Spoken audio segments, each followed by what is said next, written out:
Hello, good evening everyone. Welcome once again on teachers academy platform. सबका स्वागत है आपके अपने ऑनलाइन प्लेटफॉर्म टीचर्स एकेडमी पर। My self doctor Mahesh Singh. और जैसे कि आपके लिए एक खुशखबरी है ही है, एनवीएस ने जो अपना कैलेंडर निकाला हुआ है, पूरा कैलेंडर का जो स्कीम पेश की हुई है उसके अकॉर्डिंग 15 जुलाई को नोटिफिकेशन आएगी आपका, और 15 जुलाई से 15 अगस्त तक आपको फॉर्म भरने के लिए मौका मिलेगा। एनवीएस की भर्तियां निकल रही है हमारे पास और लगभग 30 सितंबर तक वो एग्जाम कराएंगे। ये डेट एकदम फिक्स है ना। जून जुलाई अगस्त सितंबर 4 महीने उधर मिलेंगे, लगभग आधा महीना 15 दिन इधर मिलेगा, तो 4 महीने 15 ऑनलाइन पेपर होगा हमारे पास, चाहे ये टीजीटी साइंस से रिलेटेड होगा या पीजीटी केमिस्ट्री का होगा। ठीक है, तो आज हम लोग बेसिकली जो यहाँ पर आए हुए हैं, आप देख सकते हो नवोदय विद्यालय समिति। तो एनवीएस मतलब नवोदय विद्यालय में अध्यापक बनने के लिए टीजीटी की पोस्ट भी होती है, पीजीटी की भी पोस्ट भी आती है। तो उसमें हम लोग एनवीएस 2024 में पीजीटी केमिस्ट्री, अच्छा लास्ट ईयर भी बैच ये चलाया गया था। सिलेबस जो अकॉर्डिंग एनवीएस का जो सिलेबस है, अगर उसको हम लोग देखें केमिस्ट्री का स्पेशली पीजीटी के लिए, तो वो सिलेबस एनसीईआरटी को फॉलो करता हुआ सिलेबस है, कंप्लीटली एनसीईआरटी फॉलो करता हुआ सिलेबस है ना। और सितंबर में देखिए पेपर, ये कंफर्म है, हम सबको ये पता है ऑलरेडी। नहीं पता हम आपको बता देते हैं कि 30 सितंबर को अभी तक के कैलेंडर के हिसाब से ये डेट आपकी 30 सितंबर को पेपर होना ही होना है। ये 30 सितंबर को पेपर होगा। 4 महीने 10-12 दिन आपके पास बचे हुए हैं, कंफर्म है। तैयारी कैसे करेंगे उसकी बातें भी करेंगे। तो पहले हम लोग ये देख लेते हैं कि एक्चुअल में हमारे पास सर पीजीटी केमिस्ट्री का सिलेबस है क्या, है ना, कि जो आपका एनवीएस का पेपर होगा उसमें पीजीटी केमिस्ट्री का कंप्लीट सिलेबस हमारे पास होगा क्या। चलो हम देखते हैं, हम लोग आगे यहाँ से स्टार्ट करते हैं अपना सिलेबस। आई थिंक आपको दिखाई दे रहा होगा, यहाँ हमने लिखा हुआ है, ध्यान से देखिए, syllabus for written examination for PGT chemistry. Detail syllabus है हमारे पास। चलो इसको देखेंगे हम लोग डिटेल सिलेबस को। सबसे पहला टॉपिक जो यहाँ पर है आपका, वो आप देखो क्या लिखा हुआ है, मोल कॉन्सेप्ट। एनसीईआरटी में जो दिया गया टॉपिक है some basic concept of chemistry या स्कोप ऑफ केमिस्ट्री। अब इस मोल कॉन्सेप्ट में कुछ कॉमन से एनसीईआरटी में दिए गए टॉपिक है। जैसे सबसे पहला मैटर क्या होता है, मैटर का क्लासिफिकेशन, ये लिखा हुआ है मैटर क्या है, मैटर का क्लासिफिकेशन क्या है।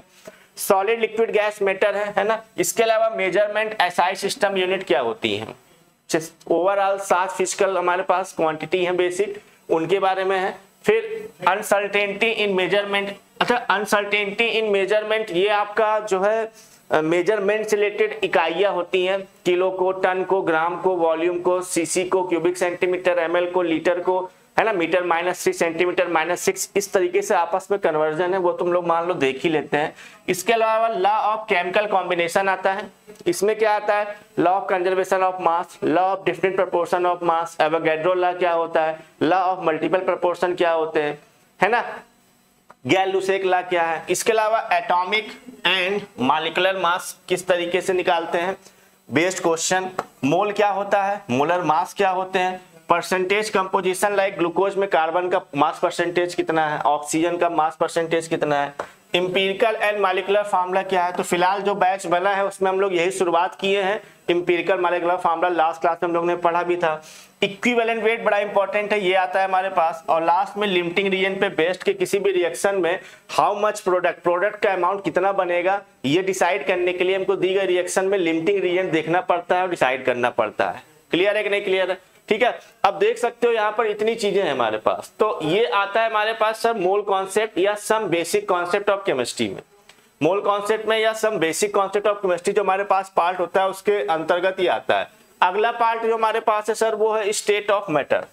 ये देख लो स्टेट ऑफ मैटर, इसमें क्या क्या पढ़ना है हमको, गैसों के बारे में, लिक्विड सॉलिड के बारे में, है ना। 3 स्टेट होती हैं, लिक्विड गैस सॉलिड, ये होती हैं। Type of intermolecular force, van der Waals force, hydrogen bonding, ये चेक करना होता है ना। आइडियल गैस और रियल गैस, जिसको वंडरवाल गैस भी बोलते हैं, आइडियल गैस के अलावा उसमें रिलेशन क्या है। Partial pressure of Dalton's law क्या होता है, kinetic equation, kinetic theory, kinetic molecular theory ideal gas की क्या है। मैक्सवेल साहब का बोल्ट्जमैन डिस्ट्रीब्यूशन लॉ होता है, आरएमएस वेलोसिटी, एवरेज वेलोसिटी, है ना, मीन वेलोसिटी, ये सब हम लोग किस तरीके से निकालते हैं और चेक कर रहे होते हैं। इसके अलावा रियल गैसों का डेविएशन आइडियल गैसों से और वंडरवाल इक्वेशन किस तरीके से डिराइव करते हैं, या वंडरवाल कांस्टेंट ए और बी हमारे पास जो होता है उसको हम लोग किस तरीके से फाइंड आउट करते हैं, या उस पर बेस्ड एप्लीकेशन क्वेश्चन होते हैं, है ना। फिर आइए लिक्विड एंड देयर प्रॉपर्टीज। उसके बाद सॉलिड, सॉलिड में कितने टाइप के सॉलिड होते हैं, क्रिस्टलाइन सॉलिड क्या है, अमॉर्फस सॉलिड क्या है ना, कितने टाइप के फंडामेंटल टाइप ऑफ लैटिस होते हैं, 14 ब्रेविस लैटिस पाए जाते हैं, 2 and 3 डायमेंशनल लैटिस टाइप हमको देखना होता है, सिंपल क्यूबिक लैटिस हमारे पास क्या होता है, एफसीसी क्या होता है, बीसीसी क्या होता है, ये चेक करना होता है, transformation of crystal structure on varying temperature, temperature pressure के इफेक्ट से किस तरीके से सॉलिड के स्ट्रक्चर में चेंज आता है, ब्रैग्स लॉ क्या होता है हमारे पास, है ना। इसके अलावा डेंसिटी सॉलिड में, एनर्जी बैंड और बैंड गैप्स क्या है हमारे पास, semiconductor magnetic and electric property क्या होती है, फेरोमैग्नेटिज्म क्या है, फेरीमैग्नेटिज्म क्या है, डायमैग्नेटिज्म क्या है, पैरामैग्नेटिज्म क्या है, और डिफेक्ट कैसे होते हैं सॉलिड में, चाहे वो स्टिकियोमेट्रिक टाइप के होंगे या नॉन स्टिकियोमेट्रिक टाइप के होंगे, 2 टाइप के डिफेक्ट पाए जाते हैं बेसिकली। तो पूरा सॉलिड कवर करते हैं हम लोग इस तरीके से। फिर आता है हमारे पास तीसरा चैप्टर है जो एटॉमिक स्ट्रक्चर। अब देखो atomic structure according to NCERT अगर हम लोग देखें तो बड़ा डिटेल है ये। एटॉमिक स्ट्रक्चर में बेसिकली कुछ क्लासिकल थ्योरी चेक करेंगे हम लोग, रदरफोर्ड साहब की, सोमरफील्ड साहब की, है ना, थॉमसन साहब की, बेसिक कहां से इतिहास शुरू हुआ है, डाल्टन की एटॉमिक थ्योरी, बोर का मॉडल, फिर हम लोग देखते हैं मॉडर्न एटॉमिक थ्योरी स्कॉडिंगर साहब की चेक करेंगे, डी ब्रोगली रिलेशनशिप देखते हैं कि इलेक्ट्रॉन पार्टिकल और वेव दोनों तरीके का नेचर शो कर सकता है, हाइजेनबर्ग का अनिश्चितता का सिद्धांत uncertainty principle, classical wave equation ये स्कॉडिंगर से ही रिलेटेड है क्या होती है, ये रहा स्कॉडिंगर वेव इक्वेशन मॉडर्न थ्योरी जिसको हम लोग समझते हैं। इसी से रिलेटेड प्रोबेबिलिटी डिस्ट्रीब्यूशन कर्व आते हैं, क्वांटम नंबर्स क्या होते हैं, N L M S principle, azimuthal magnetic spin quantum number, Pauli exclusion principle क्या होता है, आप बाउ प्रिंसिपल क्या होता है, हुंड्स रूल हमारे पास क्या होते हैं, मैक्सिमम मल्टीप्लिसिटी से रिलेटेड। तो कॉमन यही सारे एनसीईआरटी के जितने भी टॉपिक्स बेसिक दिए गए हैं एटॉमिक स्ट्रक्चर में, सारे वही टॉपिक्स हम लोग काउंट कर रहे होते हैं जो पूछे जाते हैं, ठीक है। फिर आता है हमारे पास 4th चैप्टर है इक्विलिब्रियम। देखो इक्विलिब्रियम में बेसिकली हम लोग आयनिक इक्विलिब्रियम और केमिकल इक्विलिब्रियम दोनों कवर करते हैं। यहां अगर हम लोग देखें तो पहला है कि इक्विलिब्रियम के बारे में बेसिक जानकारी लो, क्राइटेरिया क्या होता है, लॉ ऑफ मास एक्शन क्या होता है जिससे हम लोग इक्विलिब्रियम कांस्टेंट निकालना सीखते हैं, के की वैल्यू केसी क्या है और केपी क्या होता है, पार्शियल प्रेशर पर और मोल पर लीटर में कंसंट्रेशन दिया हो तो उस केस में इक्विलिब्रियम कांस्टेंट किस तरीके से कैलकुलेट करेंगे, लेसे तालिये प्रिंसिपल मतलब किसी भी इक्विलिब्रियम सिस्टम पे temperature, pressure, concentration, catalyst in सब का इफेक्ट क्या पड़ता है ये एक्सप्लेन करते हैं लेसे तालिये प्रिंसिपल। आयनिक इक्विलिब्रियम में हमारे पास आता है ओस्टवाल्ड डाइल्यूशन लॉ। तो ओस्टवाल्ड डाइल्यूशन लॉ बेसिकली हम लोग पढ़ते हैं मोनोएसिडिक बेस हो गया, मोनोबेसिक एसिड होता है, या पॉलीबेसिक एसिड पॉलीएसिडिक बेस पे भी हम लोग पढ़ रहे होते हैं। एसिड बेस को आइडेंटिफाई करना, आयनिक इक्विलिब्रियम कैसे डिफाइन करोगे, कॉमन आयन इफेक्ट कैसे हम लोग चेक कर रहे होते हैं, एसिड एंड बेस का ब्रॉस्टेड-लाउरे थ्योरी क्या होता है, लुईस थ्योरी हमारे पास क्या होता है, हालांकि लुईस थ्योरी हम लोग इनऑर्गेनिक में चेक करते हैं। एसिड बेस की रिलेटिव स्ट्रेंथ कैसे चेक करोगे, कौन ज्यादा स्ट्रॉन्ग एसिडिक है, कौन ज्यादा बेसिक है ना। इसके अलावा क्वांटिटेटिव एस्टिमेशन बफर सॉल्यूशन का हम लोग पढ़ते हैं, इसके बफर सॉल्यूशन के यूज पढ़ेंगे। डिटर्मिनेशन ऑफ पीएच सॉल्यूशन का पीएच कैसे निकाला जाता है, indicator phenolphthalein indicator, methyl orange indicator के बारे में जानेंगे बेसिकली जिसको टाइट्रेशन बोलते हैं। और finally hydrolysis of salt and solubility और सॉल्युबिलिटी प्रोडक्ट क्या होता है, ये चीजें हैं पूरी, यानी पूरा एनसीईआरटी कवर है ये चैप्टर। तो आयनिक का भी और केमिकल इक्विलिब्रियम, पूरा इक्विलिब्रियम एनसीईआरटी को कवर करता हुआ हमारे पास चैप्टर आ रहा है। आगे आ जाओ, नेक्स्ट हमारे पास surface chemistry. Surface chemistry chapter में सर हम लोग 3 पार्ट में बेसिकली डिवाइड है। एक कैटेलिस्ट के पार्ट में डिवाइड होता है सरफेस केमिस्ट्री, दूसरा पार्ट डिवाइड होता है एडजॉर्प्शन वाला पार्ट हमारे पास हो रहा होता है, एक कैटेलिस्ट है, एक एडजॉर्प्शन वाला पार्ट है और तीसरा कोलाइडल। 3 पार्ट में सरफेस केमिस्ट्री को डिवाइड किया गया एनसीईआरटी में। तो सबसे पहले एडजॉर्प्शन क्या है, एब्जॉर्प्शन क्या है, दोनों को मिला के जॉर्प्शन बोलते हैं। फिजिकल एडजॉर्प्शन क्या होता है, केमिकल एडजॉर्प्शन क्या होता है, कांस्टेंट टेम्परेचर पे इनके कर्व कैसे बनाओगे, है ना, लैंगमायर आइसोथर्म, फ्रेंडलिग आइसोथर्म। एप्लीकेशन क्या है एडजॉर्प्शन के, ये एडजॉर्प्शन का हिस्सा हो गया। फिर आता है कैटलिस्ट, टाइप ऑफ कैटलिस्ट की 2 थ्योरी होती है, होमोजीनस कैटलिस्ट के लिए अलग, हेटेरोजीनस कैटलिस्ट के लिए अलग। फिर आता है कोलाइडल सॉल्यूशन, कितने टाइप के कोलाइडल सॉल्यूशन होते हैं, कैसे उनका प्रिपरेशन किया जाता है, लायोफोबिक, लायोफिलिक किस बेस पर डिवाइड किया गया, क्लासिफाई किया गया है ना। कोलाइडल सॉल्यूशन के कैरेक्टरिस्टिक पॉइंट क्या होते हैं, या इलेक्ट्रोफोरेसिस क्या होता है, प्रेसिपिटेशन क्या होता है कोलाइड्स का हमारे पास, हाल्डेस-फिल्जर लू ला क्या है, मल्टी मॉलिक्यूलर, मैक्रोमॉलिक्यूलर और एसोसिएटेड कोलाइड्स किसको बोलते हैं, और फाइनली लिक्विड लिक्विड कोलाइड यानी कि इमल्सन जो हमारे पास होता है, या लिक्विड इन सॉलिड कोलाइड यानी जेल्स क्या होते हैं। हालांकि इनके अलावा भी हम अदर कोलाइडल सिस्टम के बारे में भी एक्सप्लेन करते हैं और पढ़ते हुए साथ साथ चलते रहते हैं। नेक्स्ट चैप्टर हमारे पास chemical kinetics 6 number. Chemical kinetics chapter में अगर हम लोग देखें सर यहां पर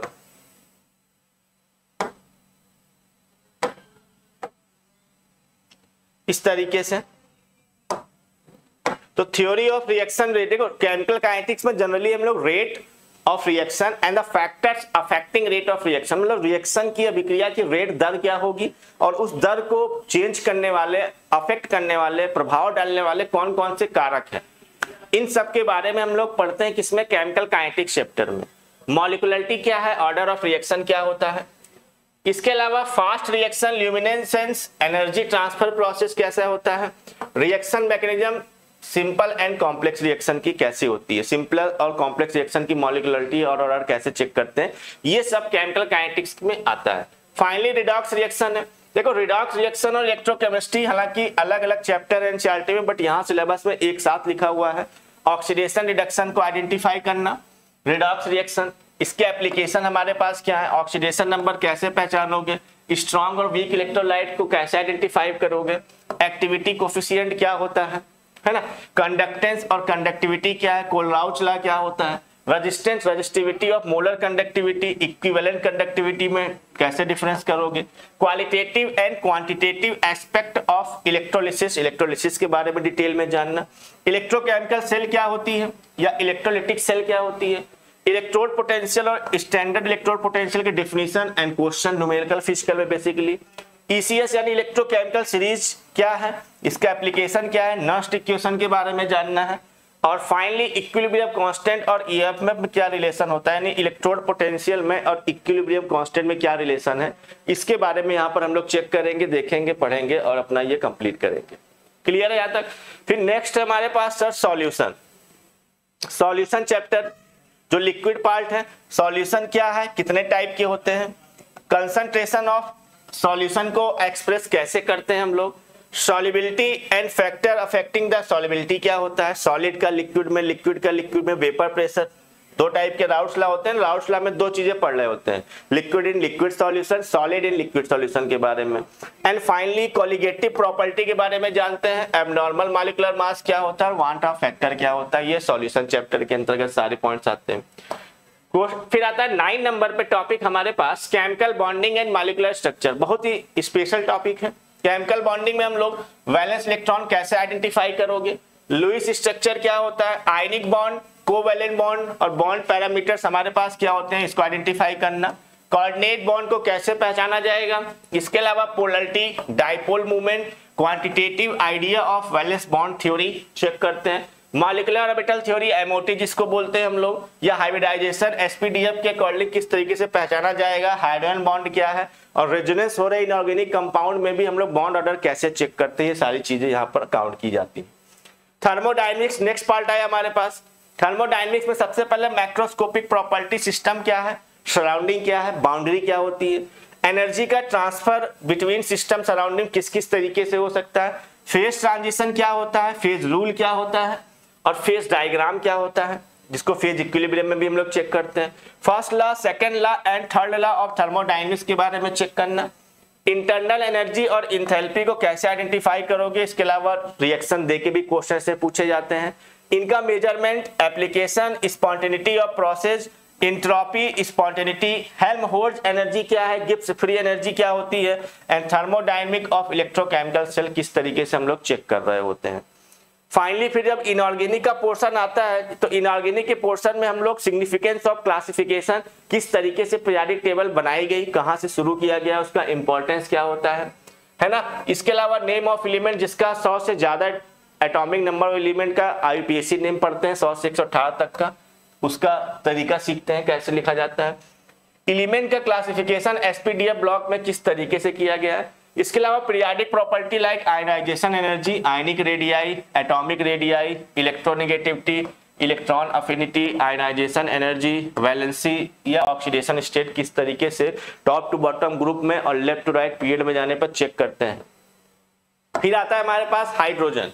हाइड्रोजन के बारे में पोजीशन ऑफ हाइड्रोजन क्यों फिक्स नहीं है, कहाँ कहाँ हाइड्रोजन पाए जाते हैं, कितने आइसोटोप्स होते हैं हाइड्रोजन के, हाइड्रोजन का प्रिपरेशन स्मॉल और लार्ज स्केल यानी कॉमर्शियल स्केल पे कैसे किया जाता है, हाइड्राइड कितने टाइप के होते हैं, वाटर मिलके बना हाइड्रोजन से तो वाटर में हार्ड और सॉफ्ट वाटर क्या होता है, हैवी वाटर क्या होता है, हाइड्रोजन पेरोक्साइड क्या है, हाइड्रोजन की इकोनॉमिकल बेनिफिट्स क्या है, और हाइड्रोजन एज ए फ्यूल जो कि अगर आपको याद होगा अपोलो स्पेस स्टेशन में यूज करते हैं हाइड्रोजन ऑक्सीजन फ्यूल सेल का हम लोग, ये बारे में हम लोग को जानना होता है।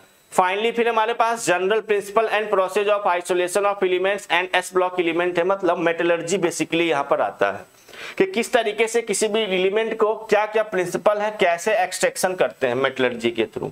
Oxidation and reduction as applied to the extraction procedures of aluminium के, कॉपर का, जिंक का, आयरन का।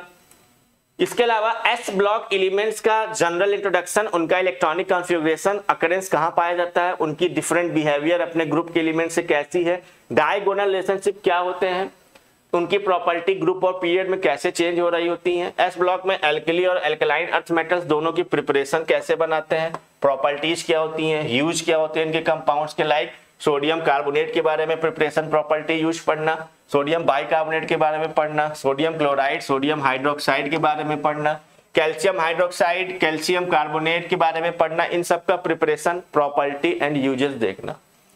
इंडस्ट्रियल यूज ऑफ लाइम और lime stone, biological importance sodium, potassium, magnesium और कैल्शियम का क्या है। नेक्स्ट है हमारे पास sir P block element 40 number.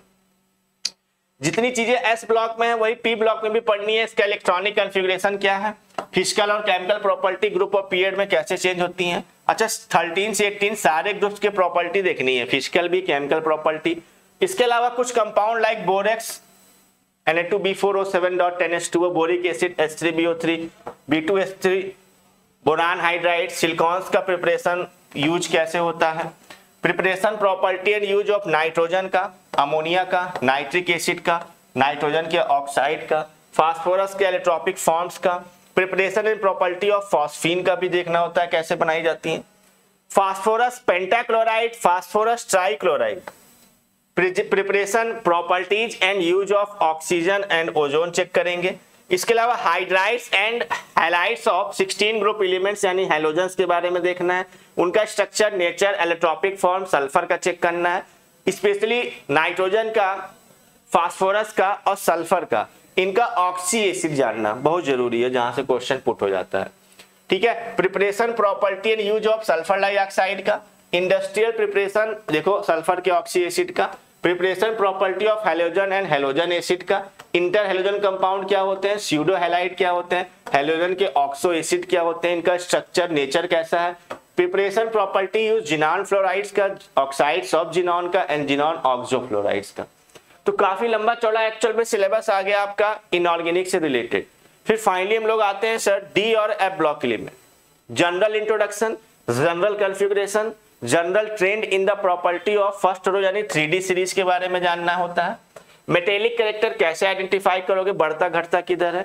इसके अलावा डी और एफ ब्लॉक का ionization energy, oxidation state, ionic radii, coloured ion formation, catalytic property, magnetic property, oxides, halides and sulphides of first row transition metal, complex compound का formation करना, preparation property, potassium permanganate और potassium dichromate के बारे में जानना और lanthanide और actinoids के बारे में जानना यानी एफ ब्लॉक एलिमेंट के बारे में जानना, ये सब भी सिलेबस के अंदर आता है। फाइनली हमारे पास कोऑर्डिनेशन कंपाउंड एक बड़ा इंपॉर्टेंट टॉपिक होता है ना। कोऑर्डिनेशन कंपाउंड होते क्या है, वार्नर थ्योरी क्या होती है, लिगेंड्स कितने टाइप्स के होते हैं, आईयूपीएसी नेम कैसे लिखोगे किसी भी कोऑर्डिनेशन कंपाउंड का, आइसोमेरिज्म कैसे पहचानोगे, बॉन्डिंग कैसे चेक करते हैं कोऑर्डिनेशन कंपाउंड में, कलर इन कोऑर्डिनेशन कंपाउंड की किस तरीके से चेक किया जाता है, 4 तरीके होते हैं, डीडी ट्रांजिशन होता है, इलेक्ट्रॉन ट्रांसफर सिस्टम होता है, एचओएमएस और एलयूएमएम इलेक्ट्रॉन ट्रांसफर हो रहा होता है, पोलराइजेशन के थ्रू भी कलर चेक किए जाते हैं, magnetic property, stability of coordination compound कैसे चेक किया जाता है, केमिकल और बायोलॉजिकल इंपॉर्टेंस क्या है, कंपाउंड की एप्लीकेशन वाला पार्ट है, मेटल कार्बोनिल्स क्या होते हैं, इसके अलावा preparation, property, bonding, organometallic compound की और उनका क्लासिफिकेशन भी हमको चेक करना होता है कि सिग्मा बॉन्डेड ऑर्गेनोमेटेलिक कंपाउंड कौन से हैं, पाई बॉन्डेड ऑर्गेनोमेटेलिक कंपाउंड कौन से हैं, and sigma and pi both bonded organometallic compound कौन से हैं। फाइनली हम लोग आ जाते हैं सर अपने ऑर्गेनिक केमिस्ट्री वाले पार्ट पर, जहां पर हम लोग general classification of organic compounds, shape of organic compound, hybridization पहचानना ऑर्गेनिक कंपाउंड का। जनरली कार्बन के कंपाउंड होते हैं, कार्बन सेकेंड पीरियड में होता है तो वहां डी ब्लॉक आते नहीं है, तो sp sp2 sp3 हाइब्रिडाइजेशन पाए जाएंगे। ऑर्गेनिक मॉलिक्यूल में कौन कौन से फंक्शनल ग्रुप्स के बारे में हमको पढ़ना है, होमोलॉगस सीरीज क्या होती है, IUPAC नेम एलिफेटिक, एरोमेटिक और सब्स्टिट्यूटेड एरोमेटिक कंपाउंड का कैसे चेक करते हैं। आइसोमेरिन दो टाइप की है, स्ट्रक्चरल पढ़नी है, स्टीरियो पढ़नी है, दोनों के डिटेल में पढ़ना होता है। Fundamental concept of reaction mechanism यानी कि क्लीवेज कैसे होता है, होमोलिसिस, हेटेरोलिसिस दो टाइप का होता है। अटैकिंग रीजन कितने टाइप के होते हैं, इलेक्ट्रोफाइल, न्यूक्लियोफाइल होते हैं। इलेक्ट्रॉन मूवमेंट कैसे करता है ऑर्गेनिक रिएक्शन में, यानी इंडक्टिव इफेक्ट क्या है, रेजोनेंस क्या है, हाइपर कंजुगेशन क्या है, इलेक्ट्रोमेरिक इफेक्ट क्या होता है, ये सब इलेक्ट्रॉनिक डिस्प्लेसमेंट के अंदर हमारे पास आ रहे होते हैं ऑर्गेनिक रिएक्शन में। इसके अलावा ये एक स्पेशल टॉपिक होता है कि किस तरीके से किसी भी दिए गए सैंपल में कितने टाइप के मतलब कितने टाइप ऑर्गेनिक सैंपल में कौन कौन से एलिमेंट पाए जा रहे हैं, कार्बन है, हाइड्रोजन है, नाइट्रोजन है, ऑक्सीजन है, या कितने मात्रा में, कितने परसेंटेज में, उसके लिए केरियस मेथड पढ़ रहे होते हैं, ड्यूमास मेथड क्या होता है, जिल्डॉल मेथड हमारे पास क्या हो रहा होता है ना, ये सारे मेथड भी हम लोग पढ़ते हैं। इसी में आता है qualitative and quantitative analysis. Finally hydrocarbon का क्लासिफिकेशन, न्यूमैन और सॉहॉर्स फार्मूला, जनरली ये कंफर्मेशन आइसोमर में आ रहा होता है। फिजिकल प्रॉपर्टी और केमिकल रिएक्शन, साइक्लोएल्केन्स के preparation, physical chemical property, stability of cycloalkane, Baeyer strain theory पढ़ते हैं हाइपर कंजुगेशन में। चैन और बोट, चार टाइप के साइक्लोहेक्सेन बेसिकली पाए जा रहे होते हैं, चैन फॉर्म में भी पाया जाता है, बोट फॉर्म में भी पाया जाता है, सॉरी चैन नहीं, चेयर फॉर्म में। एल्कीन्स का स्ट्रक्चर, डबल बॉन्ड, एल्कीन्स में ज्योमेट्रिकल आइसोमेरिज्म पहचानना, कौन सी एल्कीन करेंगी, एल्कीन की फिजिकल प्रॉपर्टी क्या है, मेथड ऑफ प्रिपरेशन क्या है और केमिकल रिएक्शंस क्या है। सेम फॉर एल्काडाइंस, उनका आपको क्लासिफिकेशन पहचानना, 1 to 1,4 एडिशन प्रोडक्ट कैसे बनाया जाता है किसी भी दिए गए डाइंस में और उनकी केमिकल प्रॉपर्टीज क्या है। एल्काइंस में ट्रिपल बॉन्ड का स्ट्रक्चर, एल्काइंस की फिजिकल प्रॉपर्टी, एल्काइन को बनाने के तरीके, एल्काइन की रिएक्शन और एल्काइन का एसिडिक नेचर किस तरीके से आइडेंटिफाई किया जाएगा। फाइनली एरोमेटिक कंपाउंड में बेंजीन का स्ट्रक्चर है, रेजोनेंस कैसे करते हैं, एरोमेटिसिटी कैसे पहचानोगे, हकल्स रूल क्या है, यानी aromatic compound, anti aromatic compound, non aromatic compound कैसे पहचाना जाता है, एरोमेटिक कंपाउंड की केमिकल प्रॉपर्टीज क्या है, इलेक्ट्रोफिलिक सब्स्टिट्यूशन खासियत होती है एरोमेटिक कंपाउंड की, उसकी मैकेनिज्म कैसे करते हैं, और मोनो सब्स्टिट्यूशन बेंजीन का कैसे होगा। फाइनली हम लोग आते हैं अपने इन्वायरमेंटल केमिस्ट्री पर, जहां पर हम लोग इन्वायरमेंटल केमिस्ट्री में इन्वायरमेंटल पॉल्यूशन, एटमॉस्फेरिक पॉल्यूशन पढ़ रहे होते हैं, ट्रोपोस्फेरिक पॉल्यूशन यानी एयर पॉल्यूशन पढ़ते हैं, मेजर एयर पॉल्यूटेंट कौन कौन से हैं, कंट्रोल कैसे कर सकते हो एयर पॉल्यूशन को, स्मोक कितने टाइप के होते हैं, क्लासिकल स्मोक क्या है, फोटोकेमिकल स्मोक क्या है, स्ट्रेटोस्फीयर में पॉल्यूशन कैसे होता है, ओजोन लेयर डिके कैसे हो रही है, किस वजह से हो रही है, एसिड रेन और ग्रीन हाउस इफेक्ट को समझाना किन की वजह से होता है, कौन मेजर कंपाउंड होते हैं, ग्लोबल वार्मिंग इफेक्ट करने के लिए कौन से मेजर कंपाउंड है, और वाटर, सॉइल और इंडस्ट्रियल वेस्ट क्या होता है, या वाटर सॉइल पॉल्यूशन किसकी वजह से मेजरली होता है, ये जानना। फिर आते हैं हम लोग अपने हैलो एल्केन्स। हैलो एल्केन्स में क्लासिफिकेशन, वही प्राइमरी, सेकेंडरी, टर्सरी पहचानना, बनाने की विधि, इनको इनकी फिजिकल प्रॉपर्टी मतलब बॉइलिंग पॉइंट, सॉल्युबिलिटी चेक करना, डायपोल मूवमेंट चेक करना, इनका टेस्ट करना कि किस तरीके से हम लोग एल्किल और एलिल यानी एलिफैटिक और एरोमेटिक हैलो एल्केन्स को डिस्टिंग्विश कैसे करोगे, आइडेंटिफाई कैसे करोगे। इसके अलावा सेटजेफ mechanism, elimination 1, elimination 2 mechanism, SN1 SN2 भी देती है, कौन से कब देगी इस मैकेनिज्म को समझना। पॉली हैलोजन कंपाउंड यानी क्लोरोफॉर्म जैसे CH-Cl3 हो गया, CH2Cl2 हो गया, पायरीन CCl4 हो गया, क्लोरोफ्लोरोकार्बन CF2Cl2 हो गया जो ग्लोबल वार्मिंग के लिए भी है या मेनली ओजोन लेयर डिके के लिए जिम्मेदार होता है। ये सब सारी चीजें यहाँ पर आ जाएंगी पॉली हैलोजन से। फाइनली हमारे पास देखो एल्कोहल, फिनॉल, ईथर हो, एल्डिहाइड, कीटोन हो या एमीन्स हो, इन तीनों में ऑर्गेनिक में सबका क्लासिफिकेशन IUPAC के अकॉर्डिंग, सबकी प्रिपरेशन प्रॉपर्टी देखनी होती है, टेस्ट देखने होते हैं प्राइमरी, सेकेंडरी, टर्सरी एल्कोहल में। ईथर को कैसे बनाओगे, एल्कोहल को डिस्टिंग्विश कैसे करोगे फिनॉल से, और फिजिकल केमिकल प्रॉपर्टी ईथर की क्या होती है। सेम यहाँ पर भी एल्डिहाइड, कीटोन और कार्बोक्सिलिक एसिड का structure of carbonyl group, aldehyde ketone को बनाने की मेथड, उनकी फिजिकल और केमिकल प्रॉपर्टी, उनके यूजेस क्या होते हैं। इसी तरीके से एल्डिहाइड कीटोन को डिस्टिंग्विश करने के लिए कौन कौन से टेस्ट का यूज करते हैं, and preparation of carboxylic acid और उसकी chemical property, physical property with uses क्या होते हैं, ये चेक करना। एमीन्स में जनरली छोटा सा टॉपिक होता है लेकिन बहुत महत्वपूर्ण और इंपॉर्टेंट टॉपिक होता है। Classification, structure of amino group कैसा होता है, प्रिपरेशन, फिजिकल केमिकल प्रॉपर्टी कैसी है, प्राइमरी सेकेंडरी टर्सरी अमीन को किस तरीके से कौन से टेस्ट करोगे, लाइक हाइजेनबर्ग टेस्ट आपने सुना होगा, ठीक है। फिर आता है हमारे पास पॉलीमर्स। तो पॉलीमराइजेशन क्या है, classification of polymer based on origin, based on structure, based on force and based of mode of polymerization. चार टाइप के क्लासिफिकेशन पढ़ना है। पहला किस तरह ओरिजिन के बेस पर डिवाइड कर लो, सिंथेटिक होते हैं, नेचुरल होते हैं और सेमी सिंथेटिक होते हैं। उसके बाद फिर स्ट्रक्चर के टाइप पे डिवाइड कर रहे होते हैं हम लोग, क्रॉस लिंक टाइप के होते हैं, स्ट्रेट चेन टाइप के होते हैं और ब्रांच टाइप के हो रहे होते हैं। मॉलिक्यूलर फोर्स के बेस पर 4 टाइप के डिवाइड किए जाते हैं हमारे पास। फाइबर क्या होते हैं, फाइबर को कैसे पहचानोगे आप लोग, है ना। इसके अलावा प्लास्टिक्स क्या होते हैं हमारे पास, इलास्टोमर को ही रबड़ भी हम लोग बोल रहे होते हैं, है ना। इसके अलावा और भी हैं, जैसे हमारे पास इस टाइप के कोई पॉलीमर जो टेम्परेचर रेजिस्टेंस है या टेम्परेचर रेजिस्टेंस नहीं है, लाइक बेकेलाइट जैसे हो गया हमारे पास, थर्मोसेटिंग पॉलीमर जिसको हम लोग बोल रहे होते हैं, ठीक है। फिर mode of polymerization, generally mode of polymerization लोग देखते हैं तो एडिशन पॉलीमराइजेशन होता है, कंडेंसेशन पॉलीमराइजेशन, 2 टाइप के हैं, addition polymerization and condensation polymerization, जिसको स्टेप ग्रोथ पॉलीमराइजेशन भी कहा जाता है। कुछ प्रिपरेशन है कंडेंसेशन पॉलीमर के, सिंथेटिक नेचुरल रबर वुल्केनाइजेशन क्या होता है ना, पीडीआई इंडेक्स क्या होता है, डिटर्मिनेशन मॉलिक्यूलर मास पॉलीमर का कैसे करोगे, और बायोडिग्रेडेबल और नॉन बायोडिग्रेडेबल पॉलीमर में डिफरेंस क्या है, या एग्जांपल्स क्या है, या कैसे याद किया जाएगा, ये सारी चीजें हैं। फाइनली फिर हमारे पास आता है सर बायोमॉलिक्यूल्स। तो बायोमॉलिक्यूल्स में अगर देखें हम लोग, कार्बोहाइड्रेट जिसमें ग्लूकोज का स्ट्रक्चर, फ्रक्टोज का स्ट्रक्चर जानना होता है, क्लासिफिकेशन ऑफ कार्बोहाइड्रेट जानना है, केमिकल प्रॉपर्टी भी पढ़ेंगे ग्लूकोज और फ्रक्टोज की, और फिशर फार्मूला और साइक्लिक फार्मूला भी चेक करते हैं ग्लूकोज का। हैवर्ट फॉर्म क्या होता है, अल्फा बीटा फॉर्म ग्लूकोज के, ये अल्फा है, ये बीटा फॉर्म है, क्या होते हैं ग्लूकोज के। म्यूटा रोटेशन क्या है, एनोमर और इपीमर किसको बोलते हैं। ग्लूकोज की केमिकल रिएक्शन क्या है, रिड्यूसिंग नॉन रिड्यूसिंग फिगर कैसे आइडेंटिफाई करोगे, किस बेस पे डिवाइड किया गया है। ग्लूकोज और फ्रक्टोज का कॉन्फ़िगरेशन क्या होता है, इरिथ्रोथ्रियो, कैपिटल डी कैपिटल एल कब बोलोगे।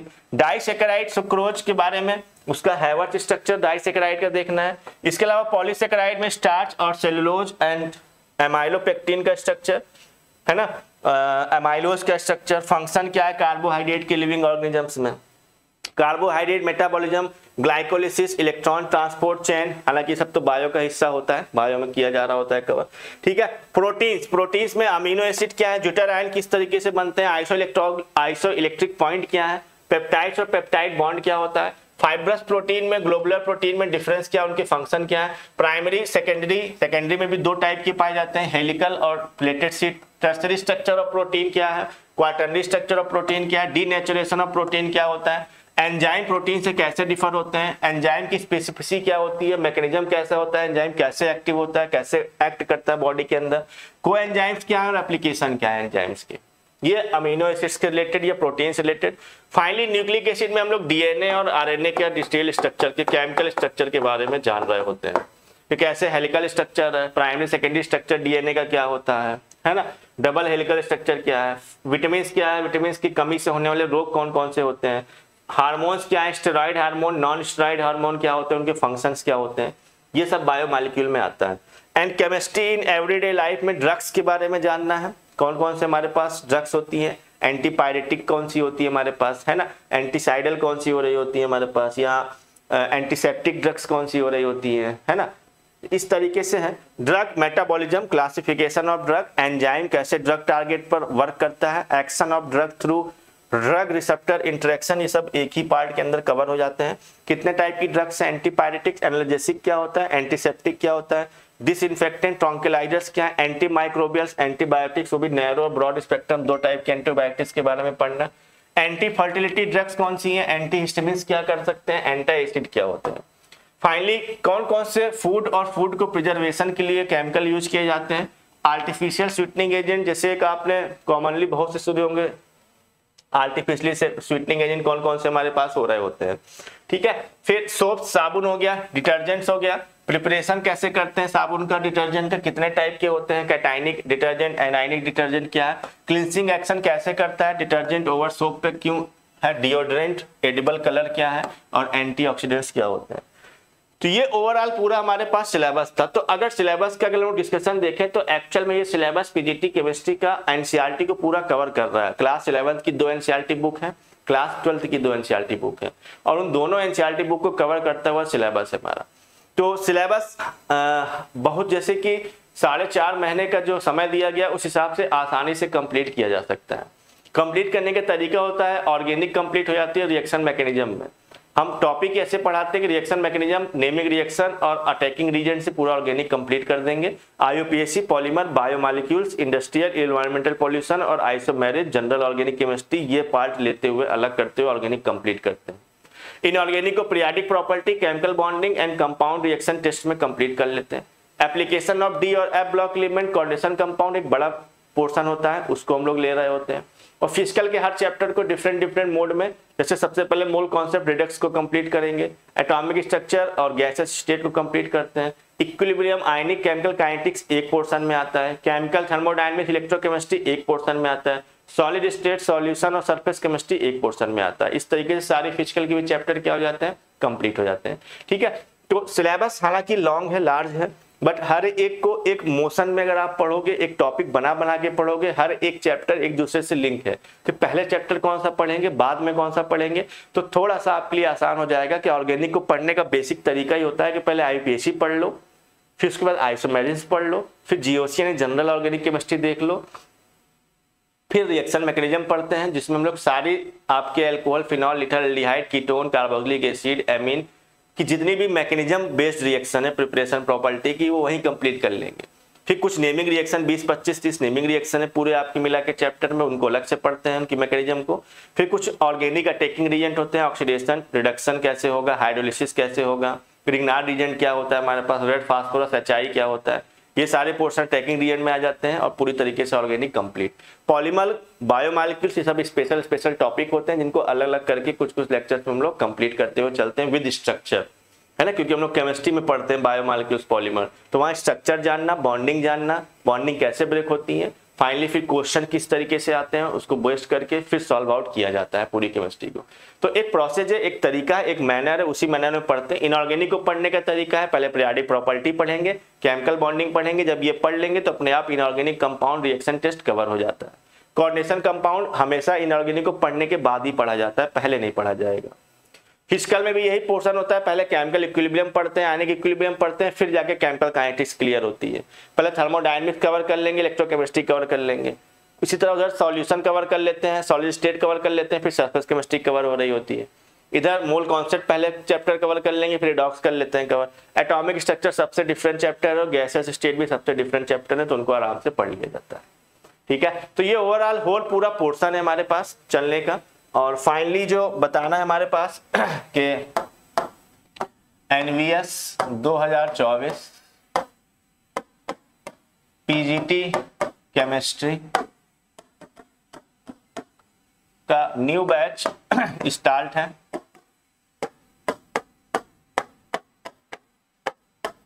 फॉर ज्वाइनिंग बैच को ज्वाइनिंग करना है अगर आपको, तो आप कॉल या व्हाट्सएप कर सकते हैं 9628 95 92 37, इस नंबर पे कर सकते हैं। एग्जाम डेट आपकी हमने बताई दी है, वो कैलेंडर जो जारी हुआ है उसके हिसाब से 30 सितंबर को आपका एग्जाम होना है, 30 सितंबर 2024। तो ओवरऑल आपके पास 4 मंथ एंड 15 डे आज से अवेलेबल है। 4 महीने 15 दिन आपके पास बचे हुए हैं। उस 4 महीने 15 दिन में इस सिलेबस को किस तरीके से कवर करना विद क्वेश्चन, इसके अलावा भी अदर पोर्शन आपको पढ़ने होते हैं, है ना। अदर पोर्शन भी जैसे लैंग्वेज कॉम्पिटेंसी टेस्ट होता है जिसको पास करना 40% हिंदी में, 40% इंग्लिश में।